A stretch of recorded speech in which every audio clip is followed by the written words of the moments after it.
Menurut Mahkamah, keserentakan pemilihan umum yang konstitusional ke depan adalah dengan memisahkan penyelenggaraan pemilihan umum anggota DPR, anggota DPD, dan Presiden Wakil Presiden dengan penyelenggaraan pemilihan umum anggota DPRD, Provinsi, Kabupaten Kota, dan Gubernur, Wakil Gubernur, Bupati, Wakil Bupati, Wali Kota, Wakil Wali Kota. Pembacaan keputusan oleh Hakim Mahkamah Konstitusi Saldi Isra menjadi babak baru perubahan aturan main dalam kontestasi pemilu tahun 2029. Dalam putusan yang disampaikan pada Kamis 26 Juni 2025 lalu, menyatakan bahwa penyelenggaraan pemilihan umum yang konstitusional adalah dengan memisahkan penyelenggaraan pemilihan umum nasional dengan pemilihan umum lokal atau daerah. Keputusan MK terkait aturan pemilu ini bermula dari gugatan yang diajukan oleh Perkumpulan untuk Pemilu dan Demokrasi Perludem kepada Mahkamah Konstitusi pada Oktober 2024 lalu, di mana terdapat 4 pasal yang digugat oleh Perludem. Ya, ngomongin soal pemilu serentak atau dikenal juga dengan pemilu 5 kotak menjadi dasar kompleksitas dari penyelenggaraan pemilu bagi pemilih, penyelenggara, hingga peserta pemilu sendiri. Nah, hal inilah yang menjadi dasar dari Perkumpulan untuk Pemilu dan Demokrasi atau Perludem mengajukan gugatan 4 pasal terkait pemilu. Waduh, ada apa saja sih pasal yang digugat oleh Perludem? Oke, kita bahas ya.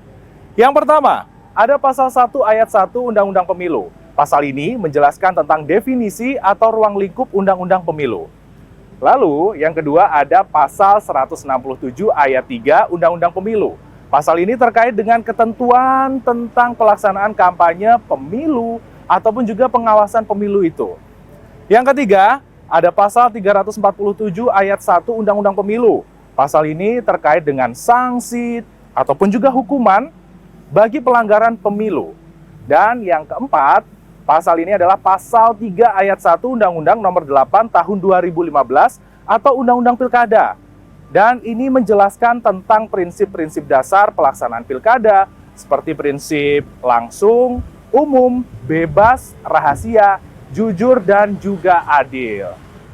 Pemirsa, dari gugatan 4 pasal ini dan di dalam gedung Mahkamah Konstitusi inilah Mahkamah Konstitusi menyatakan kabul untuk sebagian, di mana pada intinya pemilu 2029 nanti akan dilaksanakan secara terpisah, yakni dengan konsep pemilu nasional dan juga pemilu daerah. Jadi sudah tidak ada lagi pemilu serentak 5 kotak. Bagaimana ya? Keputusan MK terkait Undang-Undang Pemilu menuai tanggapan pro dan kontra di tengah masyarakat. Menurut saya lebih bagus tetap serentak, tetap disatuin. Karena kita yang pekerja ini, yang merantau ke ibu kota ini, kalau pemilu dipisah-pisah, meribetkan kita buat nanti untuk pilkadanya.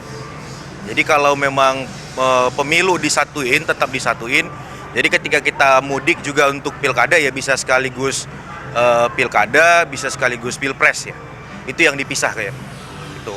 Terus menurut saya juga lebih menghemat dana pemerintah untuk ngadain pemilunya gitu, Mas. Kurang setuju ya, soalnya kan lebih baik kita tuh lebih cepat gitu. Kalau misalnya kita pisah-pisah kan pasti akan lebih makan waktu. Terus kalau misalnya kita sekalian kan bisa lebih cepat selesai. Terus ketimbang juga orang-orang yang memiliki KTP yang berbeda-beda wilayah, kan harus balik ke tempat asalnya atau misalnya proses di TKP di tempatnya masing-masing gitu kan. Nah, kalau misalnya di beda-beda wilayah kan kita harus ada beberapa yang harus pulang ke wilayahnya masing-masing, apalagi mahasiswa kan.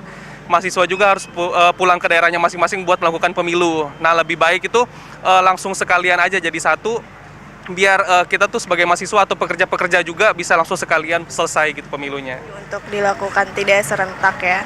Jadi untuk pemilu nasional itu dipisahkan dengan pemilu dari pemilihan kabupaten ataupun kepala daerah seperti itu. Untuk alasannya sendiri karena menurut saya kalau misalnya serentak itu membuat kami juga bingung. Terus juga untuk perhitungan suaranya juga menjadi lebih lama. Nggak apa-apa sih, asal nggak terlalu bikin ribet gitu, dan biar lebih terorganisir gitu kali ya. Jadi nggak banyak yang kertasnya apa gimana, tapi biayanya jangan jadi double gitu, tetap efisien. Dilansir dalam detik.com, pihak Kemendagri RI melalui Wamendagri Bima Arya menyatakan, hingga saat ini masih mempelajari keputusan MK terkait pemilu nasional dan daerah. Sehingga saat ini masih belum ada kejelasan mengenai regulasi perpanjangan jabatan bagi kepala daerah maupun pembentukan PJ sesuai dengan aturan terbaru MK. Sementara itu, Profesor Juanda, pengamat hukum tata negara dari Universitas Esa Unggul Jakarta menyatakan, keputusan MK terkait pemilu bersifat final and binding, putusan langsung yang memperoleh kekuatan hukum tetap sejak diucapkan. Demikian tentu dampak hukumnya adalah pertama, mau tidak mau harus dipedomani dan ditaati, tetapi di sisi lain ya secara teori dan hukum tata negara yang saya pahami ada ini merupakan satu cerminan MK juga tidak memberikan sebuah putusan yang mengandung konsistensi dengan prinsip hukum konstitusi. Seharusnya kalau memang mau berkaca pada landasan pikir prinsip negara konstitusi, prinsip negara hukum, maka kalaupun memang alasan politik yang ingin dicapai oleh katakanlah MK. Selain itu, Profesor Juanda menambahkan, keputusan MK dapat memberikan dampak politik, yakni dapat menguntungkan sebagian pihak, khususnya bagi yang berada di lingkup daerah. Namun di sisi lain, dapat menimbulkan kekecewaan bagi pihak yang telah bersiap untuk melaju ke pilkada, karena terdapat jarak waktu antara pemilu nasional dengan pemilu daerah yang tidak sebentar. Lantas jika seperti ini, apa perbedaan pemilu 2029 nanti dengan sebelumnya? Oke, kali ini kita akan membahas perbedaan besar pemilu 2024 dengan pemilu 2029 berdasarkan putusan MK yang terbaru. Ya, pemilu 2024 dikenal sebagai pemilu serentak atau 5 kotak, di mana ini adalah untuk memilih presiden, wakil presiden, DPR, DPD, DPRD provinsi, dan DPRD kabupaten kota, serta pemilihan kepala daerah pilkada dilaksanakan secara serentak pada tahun yang sama. Sementara pada pemilu 2029 nanti, kita akan melaksanakan pemilu yang tidak serentak atau dipisah. Jadi ada pemilu nasional dan juga pemilu daerah. Apa itu pemilu nasional? Pemilu nasional ini adalah pemilu untuk memilih presiden, wakil presiden, DPR dan DPD RI dilaksanakan pada tahun 2029. Lalu pemilu daerah. Nah, pada pemilu ini digunakan untuk memilih DPRD provinsi, kabupaten kota, serta gubernur dan wakil gubernur, bupati dan wakil bupati, ataupun juga wali kota dan wakil wali kota dilaksanakan pada tahun 2031, alias dengan jarak waktu 2 hingga 2 tahun 6 bulan dari pemilu nasional. Jadi ada jaraknya tuh.